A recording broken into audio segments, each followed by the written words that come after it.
Welcome, everybody, to the Indie Game Lunch Hour. I am so excited to have you here. Today, we are talking about game jams, how to actually get started, how to build a team, and what to do once you finish the jam in this community-oriented episode.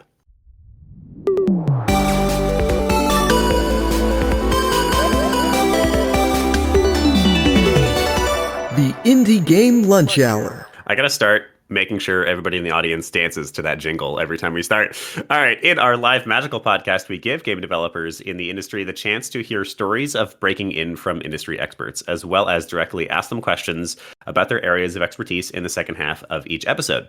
This is a mostly unedited recording of a weekly event we host in our Discord every Wednesday at 12 p.m. Eastern Time, so feel free to swing by and join us for the next one. There are links to join down below. I am your host, as always, Willem Delventhal, the headmaster of the Indie Game Academy, a longtime game designer in the industry, and the Purple Wizard if you saw me at GDC this year. Today, we are doing a community-oriented episode. We actually had a guest who unfortunately has a sick child that they had to bring to the hospital, which is scary, so let's send prayers out to those who need them. And instead, we're going to pivot today and talk about game jamming. So game jamming is one of those things, if you've listened to even a single episode of ours on this podcast, you've probably heard us talk about game jams. For the uninitiated or for those who don't know, a game jam is essentially a hackathon, if you've heard that term. You got a short period of time to make a game. That's really all it means. The sort of traditional way to do it is that you have 48 hours, 2 days to make a game. And usually you'll get some kind of theme or rule or something like that before you start. So for instance, back in the day, I did a game jam. What was the theme? Oh, the longer it goes, the worse it gets. And I did that game jam with my brother, who's also a game developer. He currently works over at Meta on Meta Horizons. And we built a game called Honey Talks Hatchback Stunt Simulator 2.0, which was essentially, imagine like Goat Simulator, but cars. And every time you died, it saved all of your actions and then created a ghost of you that could kill you, that would then play forever. So slowly, your entire world would fill with your past failures. It was a lot of fun. So that is a game jam. The whole idea, there's really a bunch of ideas that come together in a game jam. There's a bunch of reasons that we love game jams, and there's a bunch of reasons that we mention them as one of the main ways for you to gain experience. And also one of the main ways for you to just play and enjoy yourself and get into game development. And some of those reasons are, number one, this is the biggest one, you are forced to finish your game within a specific time box. A common problem that happens to developers of all makes and sizes is that we choose a time box for our game and then we don't hit it. For solo developers as well as teams, but definitely those solo or junior devs, we tend to go, well, I just need that one extra thing. I just need that one more feature. I just need to make it a little bit better. Oh, it's not quite ready yet. And then we keep working on our game that was supposed to take 6 months for literally 4 years. That is not an anecdote. My brother, this game developer that I was just talking about, worked on a 2D mobile game that was supposed to take 6 months, and it took him 4 years to release it. It's very common. So the first thing that is very valuable about a jam is just that you actually have the time box, and there are external factors holding you to that time box. There is no pushing back. It must be done. I had an interview on this very podcast with the Coin Crew Games folks. You should go check out that episode. Where we talked about how when they hire, they actually look for people with game jam experience for this very reason. Because it shows an aptitude in sticking to a time box, and not just sticking to the time box, but there's a bunch that comes with that. The biggest part of it is figuring out what the hell to do when you aren't ready to stick to the time box. We don't even have gameplay left or ready, and we're submitting tomorrow. What do we do?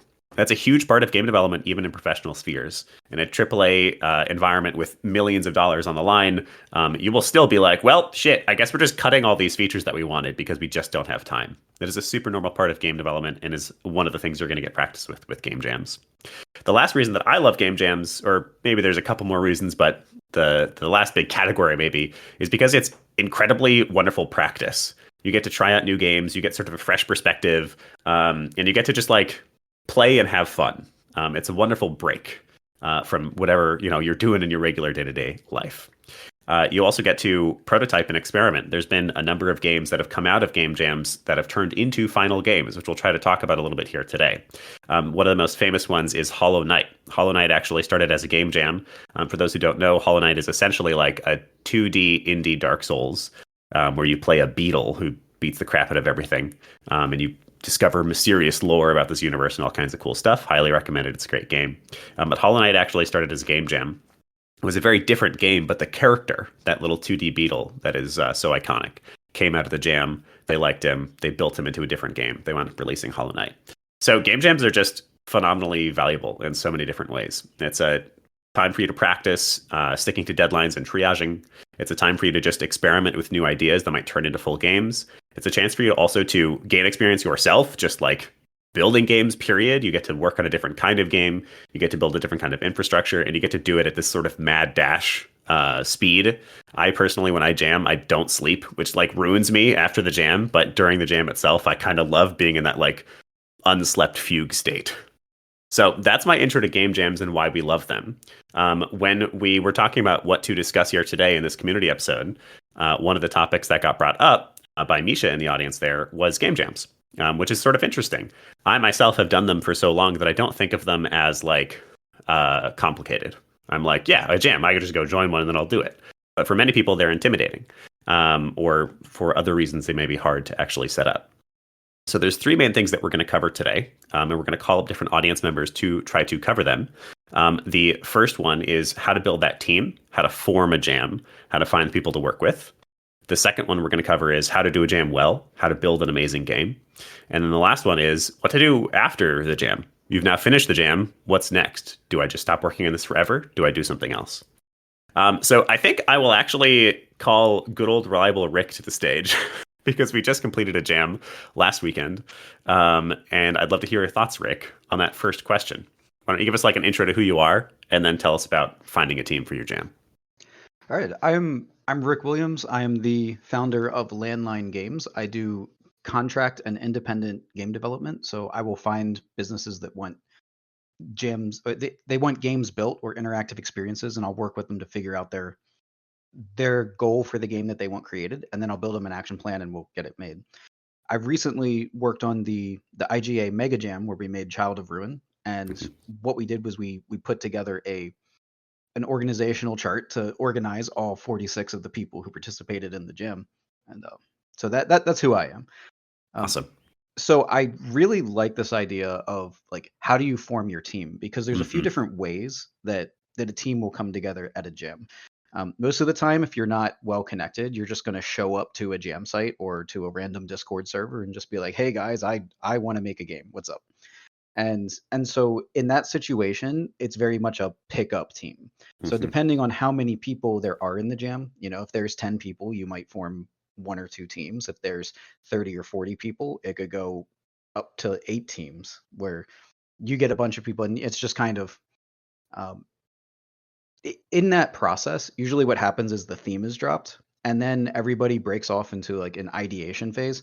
And whenever somebody pitches a concept, people tend to gather around ideas. So that's how you form your team, and you just kind of want to build the band, get your engineer, get your musician, get your art person, and hopefully somebody who can coordinate everything.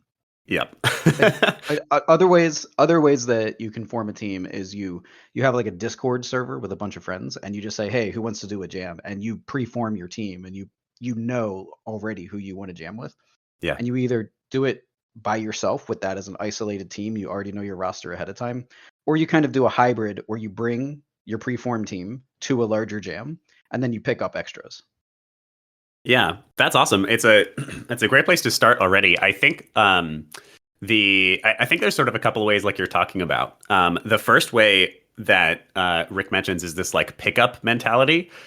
There's so many people who seem intimidated to join game jam teams, and I can kind of get that. To be honest, though, I don't really get it because whatever you do, literally whatever happens, if the game falls apart 3 hours after the jam starts, that's still experience, and it's still a step forward in the right direction. So there's really like no reason not to just join a team, not to just jam. You can jam alone, by the way, totally valid. If you're really feeling like, oh man, I just don't know how to do teams. There's a lot of jams, including Ludum Dare, the biggest one, or at least the most reputable one, that allow solo development and even expects it in some categories. So you can totally roll with solo development if you need to. But besides that, like Rick is saying, I think those pickup teams is really where most people are going to start. And pickup teams, like I get why you're nervous and you want to perform well, and some of those teams totally will suck. And that's sort of the growing pains of not yet having a game development community to work with. So there's going to be a few times where there's some engineer or producer or whoever on the team that you just really don't connect with, or really isn't performing or pulling their weight or whatever. There's going to be some issue that is interdisciplinary, that is between team members, that has nothing to do with the game itself, and that part sucks. But once again, literally whatever happens, that is valuable experience. You now know how to handle somebody like that a little bit better. So those pickup teams, I think, are the way to start. You can do pickup teams a bunch of different ways. If you're doing any of the jams from itch.io, which is one of the most common places to find a jam just on a daily basis, go to itch.io/jams. There are a million jams in there. If you go to any of those jam pages, there is a community page for that jam. Like 80 to 90% of them have a community page anyway. And if you go into the community page, you just say, hey, I'm a 2D artist. Here's a link to some of my work. I really want to work with some people. And you'll probably find a handful of people to work with. I recommend. Go ahead, Rick. Yeah, I just want to talk about when you're in one of those jam situations and you're like, oh, there's so many good ideas. Which team should I join? Mm-hmm. It's the one that you have the clearest vision for what the game is going to be. Like Nice. That's your tiebreaker. Just like if one is just kind of like, I kind of see it, but it's very vague in your mind. But there's one where you have a very clear idea. Oh, I know exactly what this is going to be. Yeah. Go on that one for the jam. That is a really lovely little tidbit. That's actually, like, I think, great design advice as well. I have definitely, as a designer, throughout my career, there's been a couple of times where, maybe more than a couple of times, there have been dozens of times where we're talking about the design for some game or another that we think is really cool. We're like, there's something here. We're scratching the surface and it seems really awesome. But we can't quite picture how the game is going to play. That's a crappy design. It doesn't matter if it's cool. If you can't put your finger on it, then you just won't build a very good game because nobody knows exactly what you're building. I think it's a great idea to use that same mentality for team building. If the team has a cohesive vision of what we're all building together, it is so much more likely to actually happen, which is why, by the way, having a strong designer who can set design goals and having a strong producer who can keep everybody on task are both so pivotal to making a wonderful game. So love that. Just finding a team, a pickup team. You can also find those teams in so many other places. Discords like this one. Welcome to the Indie Game Academy. There are so many people in here who just want to work on games, and so many people here who are hungry to do game jams and a little bit scared to. So if you just say, hey, I kind of want to do a jam, anybody else, ? You'll probably find people.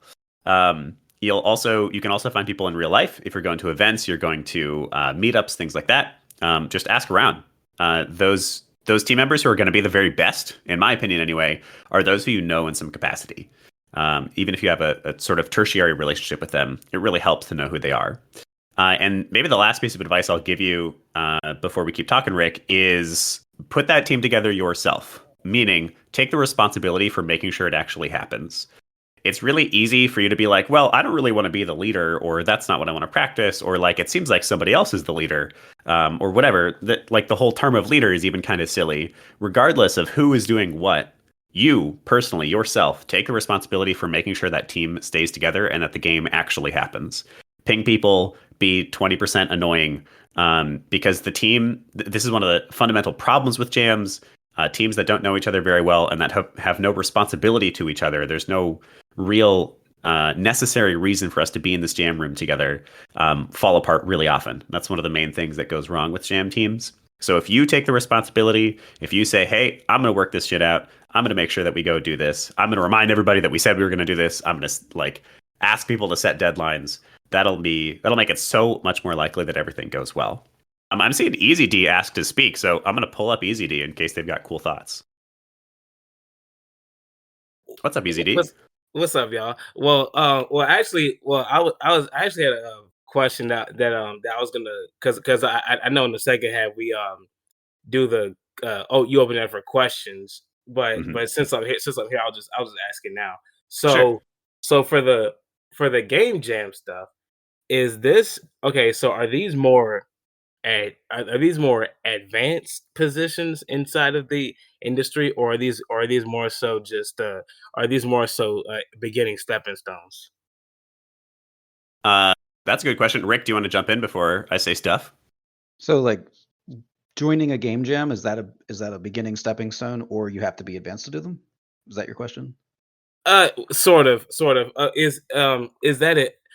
Overall, what I'm asking is, excuse me. Overall, what I'm asking is this a, is okay for game jam?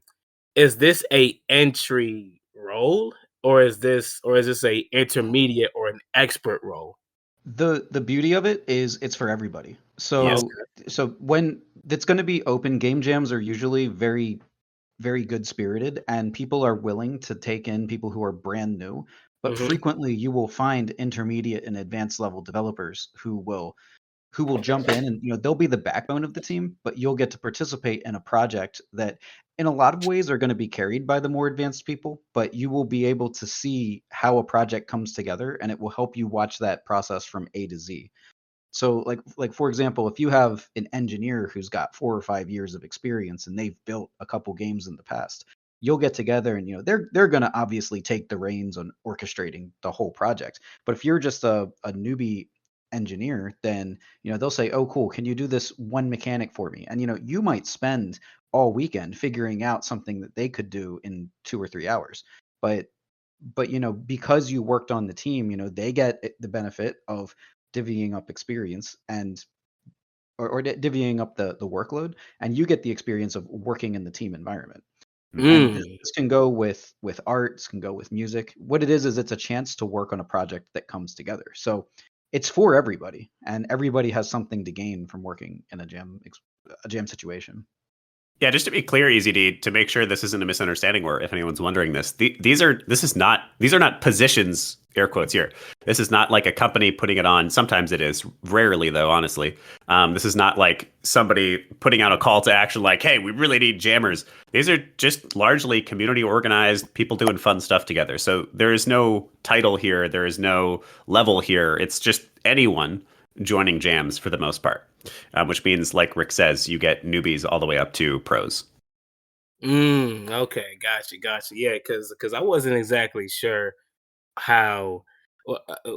Yeah, I wasn't exactly sure uh what part this plays, because like I said, I'm still brand new to try. I'm still brand new of trying to get into the industry myself. So Hmm. that's why I like to ask these questions, and get an idea of what it is, and see where it ranks, if that Hmm. makes sense. Yeah, so game jams are largely not professionally put on. Some companies or communities will put them on. What I see sometimes, Playcrafting is an organization we work with now and then who actually does this. What will happen very occasionally is some company wants some new piece of technology to get used, or wants some specific type of game for some specific purpose. Very occasionally, you'll get like a nonprofit that'll sponsor a jam for like about recycling, or something random like that. Or like one that I keep using as an example was my brother joined a Bose jam for the Bose AR headsets they had like 5-6 years ago, where they paid every team that qualified $2,000 to split among team members.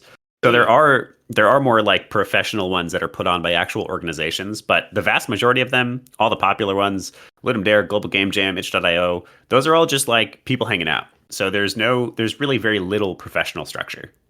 Just people making Gotcha, games together. Yeah. gotcha. Okay, yeah, because when you mentioned the Bose thing, okay, gotcha. Yeah, because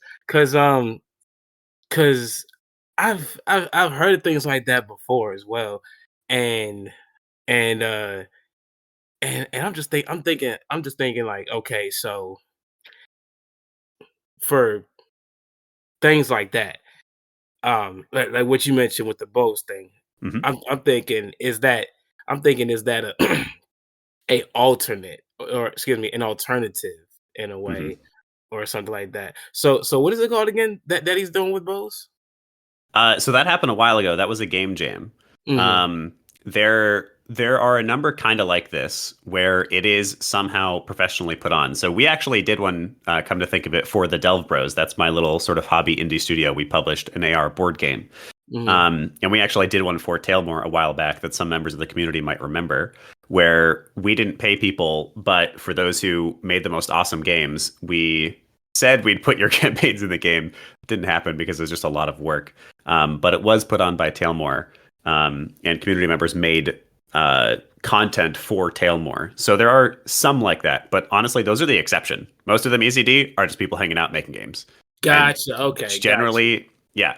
Generally, the only thing that keeps them all together is some organization, itch.io or Ludum Dare or occasionally Indie Game Academy or whoever has like put them together. But for the most part, it's just like, hey, here's a cool theme. The theme might be as simple as like I've seen ones that's like you have one button. The game has to be controlled by one button. Or the theme might be more sort of ethereal, like we put on a game that was just called Positive Impact. We just wanted you to somehow make a positive impact with your games. There's some kind of theme like that that generally kind of ties all the games together. But otherwise, it's just people making games together. The actual structure of your team is going Yeah. to be very dependent on who's on the team, because just because one person does it one way doesn't mean anyone else is going to do it the same. So you get a lot of different experiences. Yeah. Okay. Gotcha. Yeah, because I wasn't exactly sure what game jams was. So thank you for clarifying that. Absolutely. I'm going to send you back to the audience, EZD. Thank you for the questions, my guy. Awesome. All right. I wanted to make sure we got some time to talk about structure, Rick, because I think a lot of people will care about this. How do you structure a team, and what do you recommend? Because there's a lot of options for a jam. So when you structure a team, you want to make sure that all the bases are covered, right? You need somebody in audio, you need somebody in art. You need to understand the capacities of your art team, because if you have all 2D artists, you're not going to make a 3D game. You want to consider writing, but also consider how important it is to you. And then with the engineers especially and designers, they need to really see that vision for what the game is going to be, because they're going to be the ones who are creating the tools and everything that's going to go into it. And a lot of times that can be agnostic to the musical and artistic direction, as long as they're just like, hey, give me 2D sprites. From an essential standpoint, depending on what kind of scope you're building, making sure that you have an engineer who's built a couple games in the past so that they can just kind of structure the core architecture of your project. That's pretty much will guarantee that your project will be playable at the end. So that's something you do want to look for, and ideally you have at least one person on your team who can very clearly see the A to the Z of everything. I love that. Yeah. I think so. I think you can realistically put together a jam team of any size. We just did a jam with 40 people, which is the biggest team I've ever done. And it sure was insanity in some ways, but we managed it. I think I've also, though, done jams totally solo and had a wonderful time. And that entire range is valuable, I think, in different ways. Solo development is really powerful. I think basically because you get the holistic picture. We had Shaolin Shodan come into this podcast and talk about being a generalist, but having an area of expertise, using that T-shaped experience curve, where you know a little bit of everything, but then you're really good at one thing. Those solo devs are nice because it's low pressure. It's just you by yourself. And then also you get that generalist experience. You get a little bit of all of it. That said, what I'd recommend, if you can put it together, is a team size of probably 5 to 8. That seems to be the sweet spot for small enough that it's manageable, but big enough that you are gaining multidisciplinary experience. So 5 to 8 seems, in my opinion, to be the sweet spot. The other thing I would say is when you're building those first jam teams, because there's a lot of people in here who seem like, I'm a little uncomfortable to get started here. I'm a little nervous about this. What I would say is this is advice for anything you're uncomfortable with. Do whatever the hell you can that gets you to do it. So if you've got 2 friends who don't know what the hell they're doing either, but you like them and you're comfortable with them, just go for it. Make a team of 3. You might be missing a bunch of experience, but that's totally fine. There are games out there that can be built by any team composition. You just have to sort of roll with the expertise you have in the room. So whatever you can do that'll get you to do it. If that's solo dev, you'll be comfortable working on your own, or whether that's working with a couple of randos that you met at IGA one time or something. Whatever you can do that gets you in the room actually starting, I think is the perfect team size for the first jam. Past that, I like 5 to 8. That's sort of my comfort zone. But hey, we just did a 40-person jam and I learned a shitload doing it. So it's all good. What I want to say about the difference between team and solo jamming, if you have your eyes set on trying to be the one who coordinates the team of 8 people, it's essential that you first do your own solo jams ahead of time so that you understand kind of the input and the output. You know that at some point during a solo jam, you have to stop working in the engine and Mhm. go into Sprite or Photoshop or whatever art tool it is, make the character and get a sprite sheet back. You kind of understand the concepts that go into it and then what the deliverables back need to be. And then Mhm. from a coordination standpoint, if you're trying to manage a larger team, what you do is you just outsource that step to the person who specializes in it. Yeah. Yeah, that's super interesting. I'm curious. So if anybody has questions related to team building, drop them in the chat and we'll try to answer them here. I want to move on to building an awesome game in a second. But I want to make sure that everybody feels comfortable with team building. I saw Ro ask earlier, on the flip side, any advice on leading your own team? The advice I just gave earlier in this episode was take responsibility for making sure the team actually happens. That doesn't necessarily mean be in a lead position. That does make things easier. I tend to be most comfortable like in a lead position, which I don't know, maybe that says things about me or something. But that's just like where things just make the most sense to me. Advice for leading your own team. I think one of the biggest things, this is advice. I keep talking about my brother this episode. I got to give him a call or something. But he actually gave me management advice a long time ago that I've never forgotten, which is very simple. Your job as a leader is not to make the decisions. It's not to like make sure things happen. It's not to task whip people, like a little bit of all that, maybe a little bit. But ultimately, your job as a leader is to unblock your team. And that's the advice I really love, and I think is really important for anybody who's considering leadership positions. You want to have some sense of direction. You want to be able to make those high-level decisions. In this last big 40-person team, I actually felt like one of the pieces that I learned from this was that I actually need to be a little bit harder about what exactly the structure is before we start. But ultimately, your job as a leader is to unblock the team. How do I get their magic to shine? How do I get their energy to get entwined with this? How do we get them excited about this game? That's your job. That's my main piece of advice for somebody trying to be a leader. Yeah, I would say that when you have a team of people, the best thing that you can do in a leadership position is to get everybody on the same boat as far as what the vision is. What are we building together? Get them pointed in the same direction and then help them understand each individual what their role in the process is going to be. Mm-hmm. And then just give them some guardrails on their parameters, saying like, here, you're going to do this, and this is kind of where it fits into the grand scheme of things. And then give them their playground to express themselves and solve problems and take agency over their part of the project that they own. Yeah, it's actually amazing how uncomfortable people can get with a totally open box when we say like inside or outside the box. It's sort of disheartening or confusing maybe when you're like, well, we'll just build anything.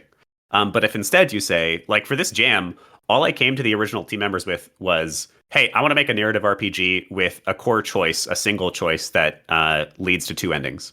That was my entire pitch. There was no further thought into it. There was no more flavor to it. It was just narrative RPG, tactical combat, a single choice that leads to 2 endings. And then the entire team of 40 people filled that box. But having that box really helps people understand what they're doing. So I would say like one of the big ones that is another big one that has meant a lot to me for leadership advice is present problems, not solutions. That's a really big one and is really easy to forget. Meaning if you're in a room with somebody and you're like, well, yeah, players aren't really understanding how to do this game. I think we have to add some text boxes and we need to add some tutorialization. Can you go do that? That is like way harder on people and also makes them feel like machines versus just saying, literally, it's easier for you. There's less work here for you. Just saying, hey, players are finding this confusing. What do you think we should do about it? And you can give your advice. You can give some thoughts like, well, I was thinking maybe we could add some tutorialization like this. What do you think about that? But the presentation is, hey, here's a problem. How do you think we should solve it? Anyway, we're talking enough about leadership. I want to make sure team building is okay. I saw one more question about it. What is the first step when building a team? I'm always a team player, but how do I build one? Yeah, I would say it's always easier to join a team versus build a team. I find it more likely that the team stays together when I take responsibility for building the team.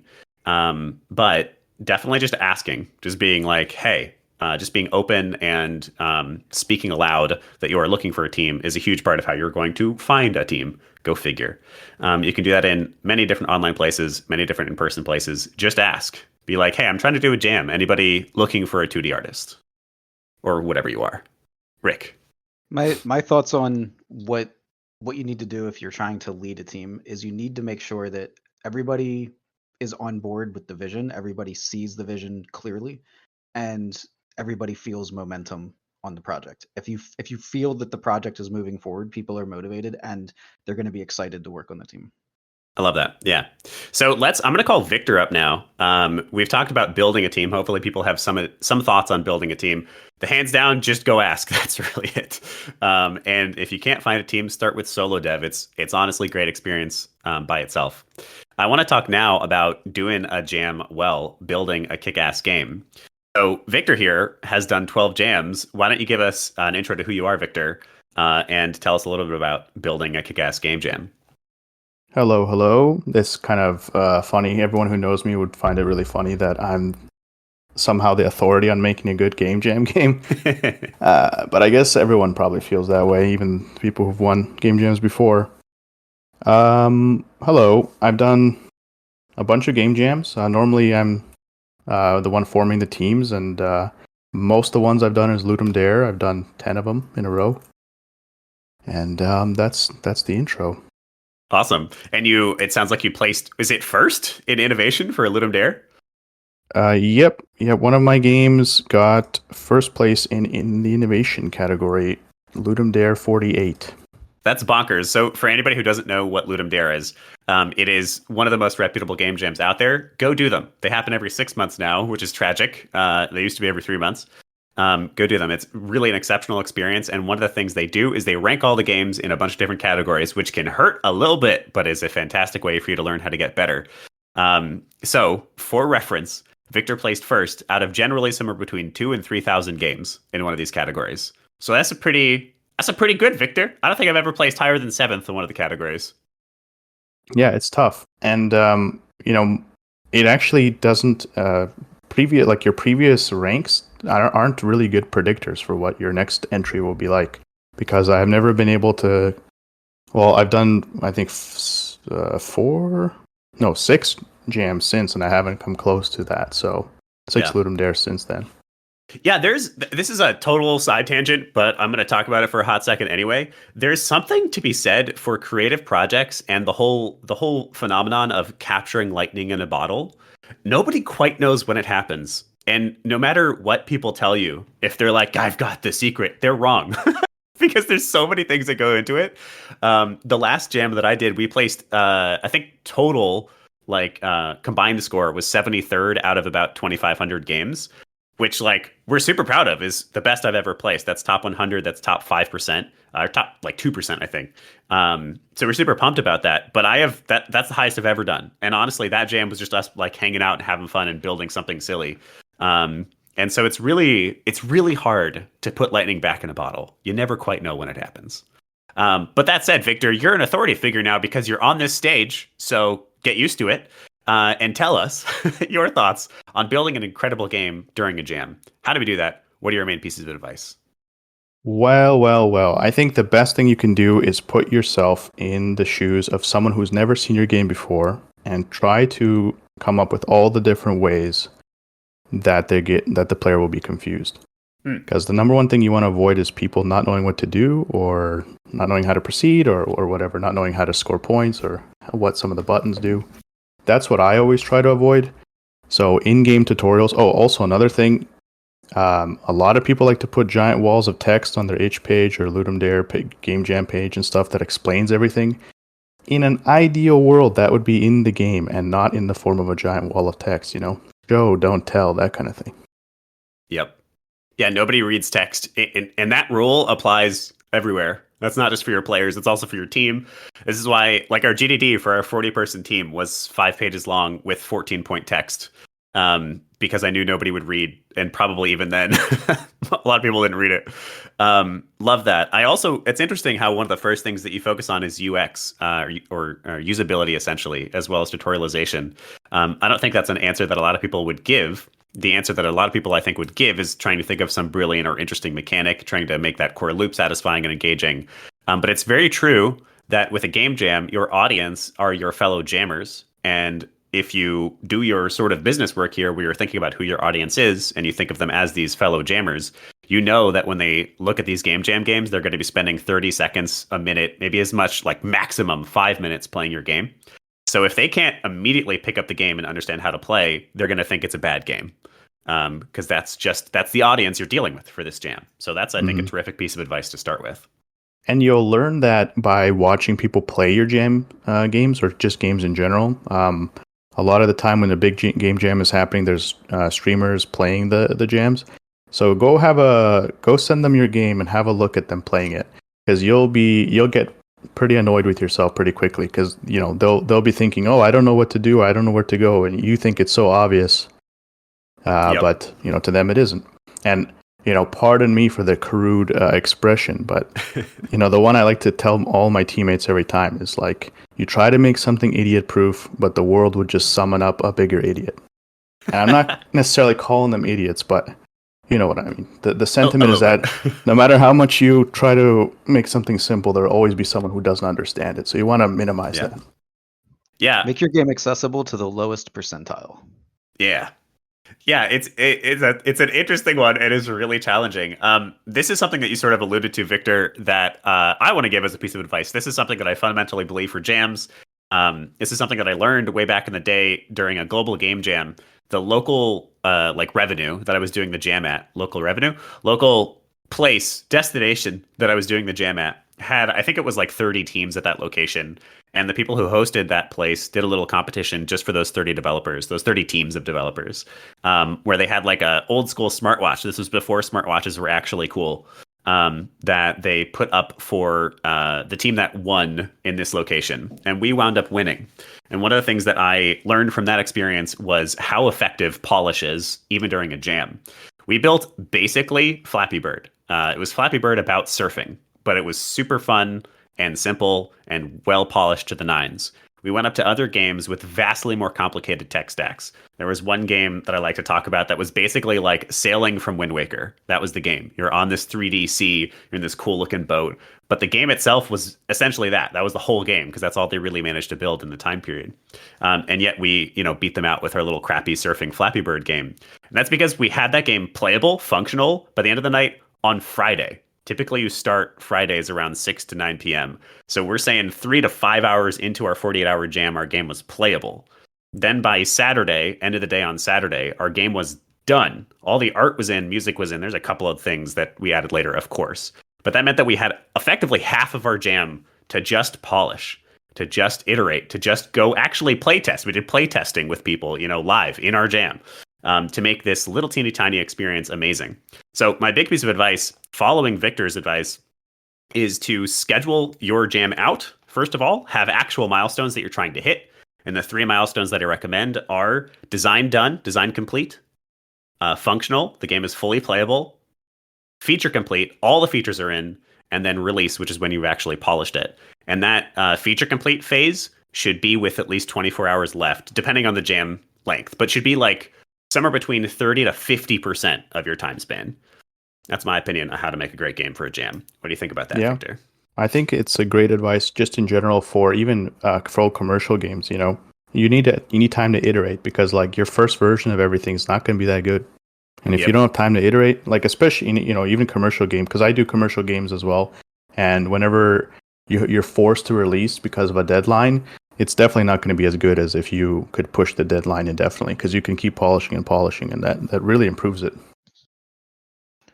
The early playtesting is really important, because not only do you get the UX testing so you can polish it and really refine it, but it's also very motivating for all of the team members who are not actively in the engine, because they get to actually see where the game is at. And that's really a powerful thing in a team setting. Yeah. Yeah, so maximum polish time, maximum tutorialization, thinking about your UX, building a game for the lowest player, not to think of them as a low player, but somebody who may not understand. Those are all great pieces of advice. Do we have anything else for building an incredible game? Try to focus on the quality in general. Mhm. Yeah, just try your best to make something really fun. I don't know. Maybe maybe everyone's already doing that. I don't know, but I see some game jams that they don't have a lot of effort put into them. It's quite clear. Yeah, I actually would echo that. There's a phenomenon I've experienced in jams where people are like, "Well, it's just a 48-hour game. It doesn't need to be good," and I get that, and that's okay. First of all, if you just want to make something for fun and you don't want to put any pressure on it, that is totally cool, and you'll still wind up learning things. So go for that. But if you're expecting to leave this jam with like a powerful portfolio piece, or a game that's going to place well in the rankings for a ranked jam, or a game that might actually turn into a professional project, you got to be more serious about it than that. And you can't use the time span as an excuse for a crappy game. Hopefully that wasn't too harsh. But I see that phenomenon all the time. Like, well, I only had 48 hours, so like, of course it's not that good. No. A good game developer can spend 48 hours and make an exceptional game. It's going to be a teeny tiny game with barely any of a loop, but that loop could be awesome, So don't give yourself the excuse of not having enough time. Focus on making a fun, amazing game. Make it as high quality as you absolutely can. Child of Ruin, the game we just released for the jam, has its rough spots for sure. But the quality we hit, I am like so proud of. It looks like an Xbox game, like an Xbox original game. The thing, plays decently well at this point anyway, but is fully released. We pushed from the get-go for a high quality release, and you should too, to get maximum value out of a jam. 100% believe in that one. All right, I'm going to move us on to our final topic of the day. So, a couple pieces of advice for making an exceptional game. Actually schedule out your milestones. My suggestions are design complete, fully playable, feature complete, and then launch. The big thing is leave yourself a massive chunk of time for iteration and polish. We failed to do this last weekend for Child of Ruin because we overscoped to hell. So making your scope nice and tiny, just make Flappy Bird, but a little different or whatever, is a great way to make sure you have enough time to polish. Your game is going to be 10 times better if you leave enough time for polishing. Try building something fun and good. That's a great piece of advice by itself. Don't fall into the trap of being okay with it being mediocre. You insisting on it being high quality is part of what's going to get you a job one day, that kind of mentality. And then, have a look at people playing it. Focus on that UX and tutorialization. Those are all great pieces of advice for building an exceptional game. So here's the third category that I want to make sure we get to, which is what do you do after the jam? You have finished your game. You've submitted it to the jam. Hopefully it did pretty well in any rankings there might be. But like, what now? Question mark. Victor, Rick, or anybody else? Yeah. I have a lot of opinions about that because, the comment I see the most on people's game jam submissions is, oh my God, I could totally see a full version of this game on Steam. And they mean well because they like your game. That's basically what they're saying. But I feel like it's a little bit of a misguided way to say that you like someone's game because not the same things that make a successful game jam game aren't the same things that make a successful commercial release, Mm-hmm. And a lot of the times, especially in my experience, because I've also done that where I take a game jam game and make it a full Steam game. The problem is the theme. The theme is a really good place to get you started making the jam game, but it sort of gets in the way of a commercial game because it's very arbitrary, right? It's like imagine you were making imagine the theme is I don't know, every 10 seconds, for example. And so now your game has to have a 10-second timer thing. And during the game jam, if you execute that, that's fine. But who says that who said that people will enjoy that, on a Steam game, doing that 10-second loop for hours and hours and hours, right? That's not, people like playing that for 5 minutes, but not for 3 hours. Totally. So I'd be careful with, transposing your jam into a commercial project.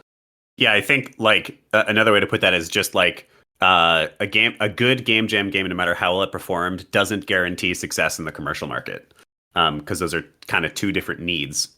Rick, I feel like you have something you want to say in here. Yeah, so I would say definitely take the finished version that you have at the end of the jam and play test it with all of your friends and family. Get them to do screen shares so you can watch the experience and fix everything that makes you flinch. Like when you're watching them play and you just see like, oh, that's a bug. Like I hate that that's there. Polish it up and fix it. So it's okay to go beyond the actual jam time frame to smooth out the edges and turn it into something that you're really proud to go back and look at. Mm-hmm. Yeah, I think so. Victor is sort of our cautionary tale, and then Rick here is our sort of pragmatic or practical tale, I think. And I think there's wisdom to both of these approaches. I think so. You expecting your game to be successful because of anything that happened in the jam, I think, is a fallacy. If your game is very promising, it totally can turn into something amazing. We've heard of our Hollow Knight stories. That does happen, but it's honestly pretty rare. There's a reason that Hollow Knight is the example everyone uses. And it involves a hell of a lot more than just like, well, I'll just quickly put it on Steam. Whatever you built in 48 hours is going to take about the same amount of time as an actual commercial release, no matter how much you got done during the jam for a commercial release, which means that it should be in the exact same pool of potential options as all of the other ideas that you've considered for a commercial release. This is some amount of validity. This is some amount of testing that you've just gotten by building this game for a jam. Absolutely. And you've now maybe potentially started to build an audience for the game, which is valuable. But the likelihood of that game becoming a successful title is still not that high. So I would say I've got two things here. I'm going to do my practical side and agree with Rick. I would say that after you finish a jam, it's a great idea to spend a couple of weeks, we're not talking months, couple of weeks polishing it up and then actually releasing it to a store. I actually think that's a great idea for those who are in their learning stages and for those who don't have enough portfolio pieces yet. So take your game, polish it up a little bit, just enough so that it doesn't have any of those hard edges, and then put it up on Steam or put it on iOS or Android or any of the other number stores. But those are the two that really make the most sense. Because then you're getting a stronger portfolio piece. It is way more valuable for your portfolio to be on an actual recognized store rather than just itch. And then you're going to get a bunch of basically live services experience, actually fixing your game over time and making it a little bit better and responding to people's feedback and stuff like that. So that's really valuable in a learning capacity. In a commercial capacity, us trying to make money, that game is almost certainly not going to make money. And that is, I think, what Victor is saying here. And so if you are trying to get this game jam to make money, there needs to be far more affordances for, is this a viable game? Than just, well, I'll just slap my game onto Steam. Victor, you unmuted. Do you want to comment? Oh, yeah. No. Oh. I just unmuted. I don't know.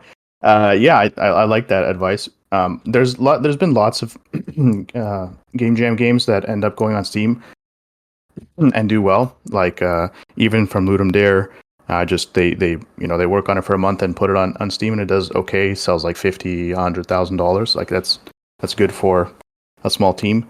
Yeah. The thing is though, it has to be a game that, like, I don't know. I guess you sort of know it when you see it. It has to make sense for a Steam game because a lot of game jam games, like the one I just did for Ludum Dare that just happened, we really can't make that a Steam game because it's just like a small experience where the start to finish happens in 4 minutes, and now what? If we're making it a Steam game, we might as well just start over. There's nothing here you can expand. So I guess games that are heavily focused on gameplay would be better, or like procedural games. Mm-hmm. But yeah, just Yeah, I have thoughts on that. I think there's a set of criteria for any market you're going to release for, and for any group of people, any target audiences you're going to release for. So if I'm releasing a horror game on Steam for single dads, there's a very specific set of criteria that make that a viable potential option. There are expectations that players have when they play a game on any specific platform. If I go play a game on Steam and then it plays like a mobile game, I'm not going to like it for the most part. There's a reason Candy Crush, doesn't perform well on computers, but performs like gangbusters on the phone, right? There's different expectations that players have on different marketplaces. And then in addition, depending on genre, depending on the actual gameplay and some of your inspirations for where you grab gameplay from, if you're using the tactical combat from Baldur's Gate 3 or whatever the hell, there's different expectations that players have for these different types of gameplay that you might add to the game. And then, of course, the genre makes a big difference there as well. All of those things need to be taken into account for any game that you think might actually make money. You need to say, okay, I'm releasing on Steam because of this exact reason. Because I think that my loop works perfectly for the type of player who plays Steam games. And I'm going to make a horror game for this exact reason. Because, the creepiness that we managed to do with this feature works really well for a horror audience. And those like very specific decisions, there are some games that people just make and they make $1 million. But for the vast majority of other games, 99% of other games, they've made very specific decisions about all of the aspects of their game. My point is, in all of this, that a game jam has had exactly 0 of those decisions. And so if you just go, well, the audience on Ludum Dare seemed to think it was cool, so Steam will too.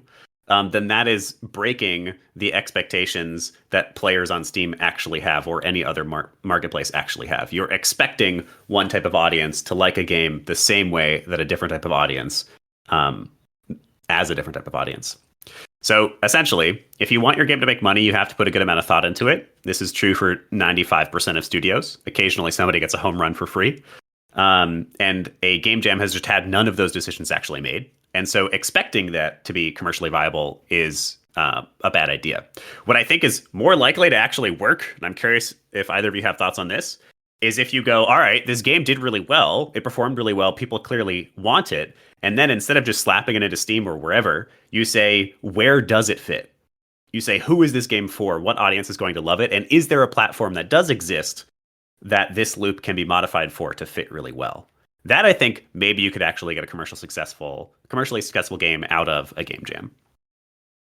Yeah, the commercial success for a game banks on the fact that people care about your game. So, you either need to go through the process of marketing and making sure that people know about it to follow up on it and sell them on it, or you need, like in a game jam setting, you might catch a wave of virality, and if you can strategically harness that momentum that you have, you might be able to turn it into something. But that's going to be very much on a case by case basis.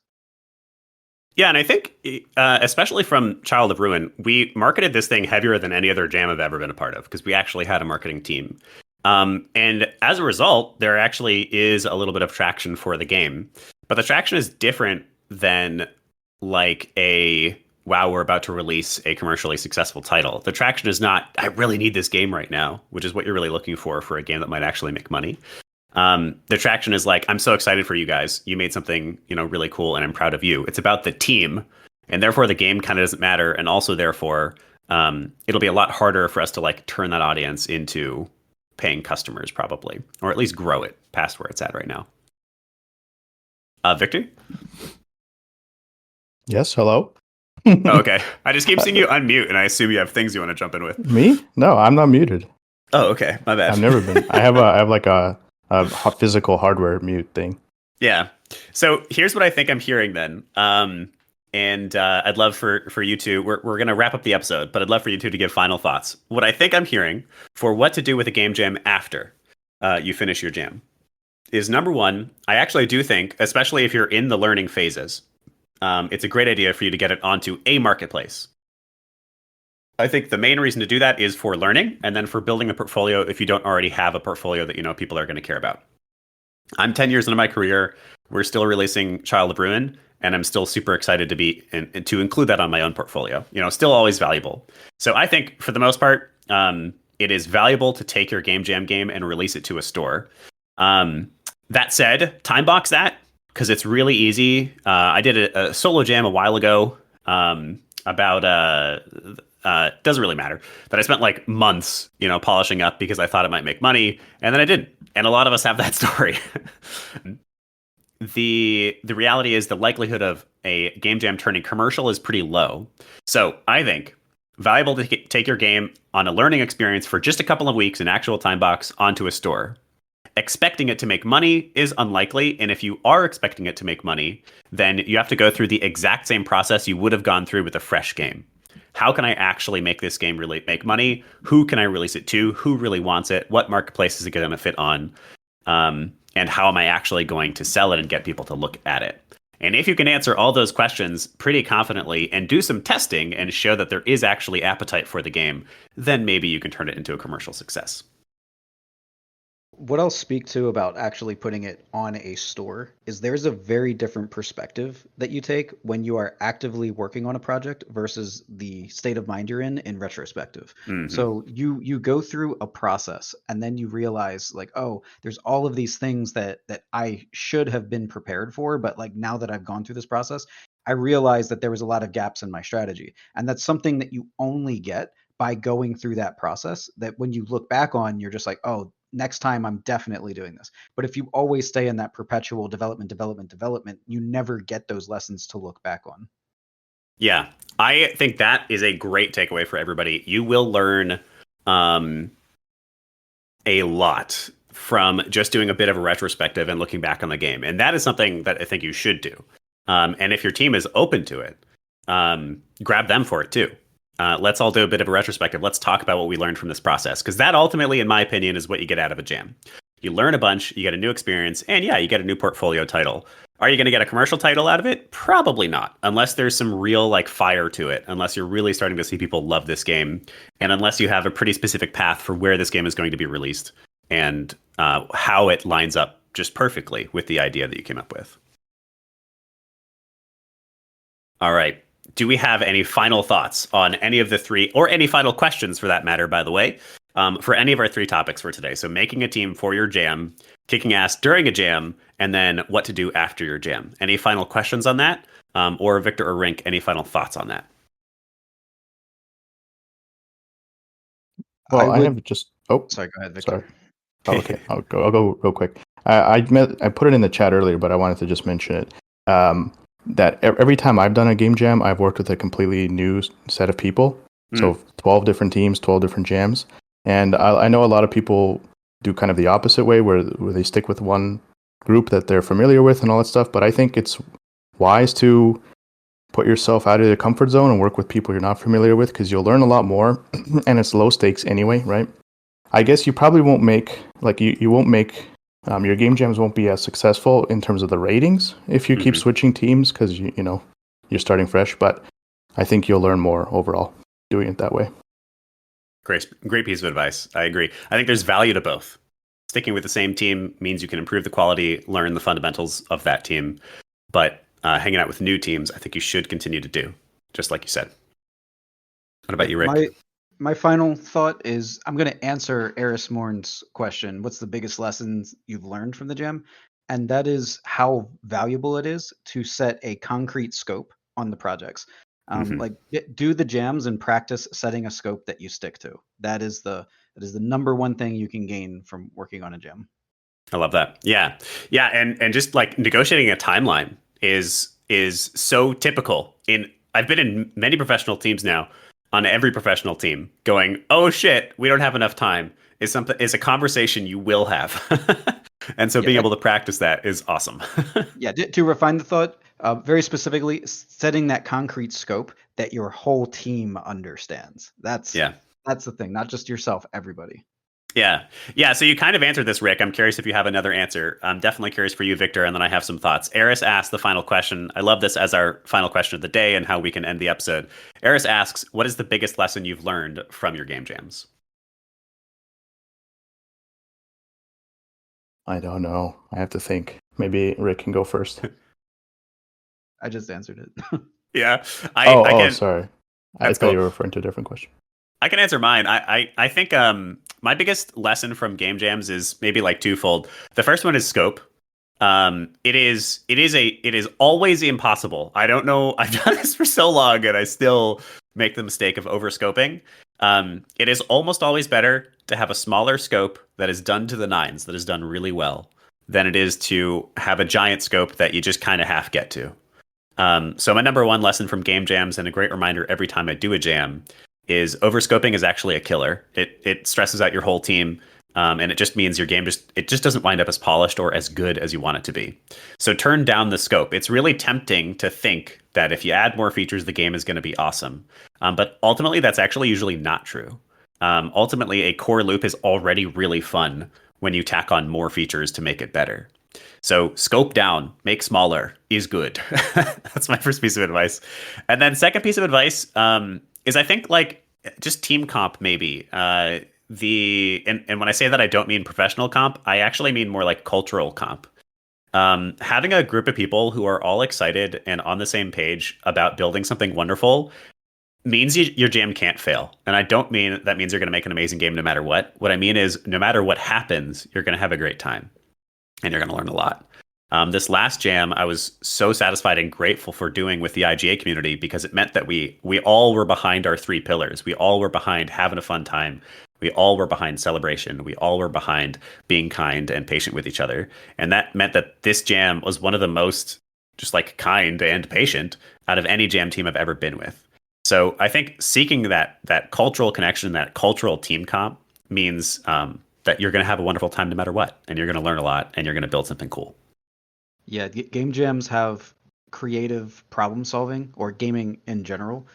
That's a key thing you have to exercise. And if you have somebody who brings the wrong attitude to a team dynamic, it puts everybody in fight or flight mode, and that shuts down your creative problem solving abilities.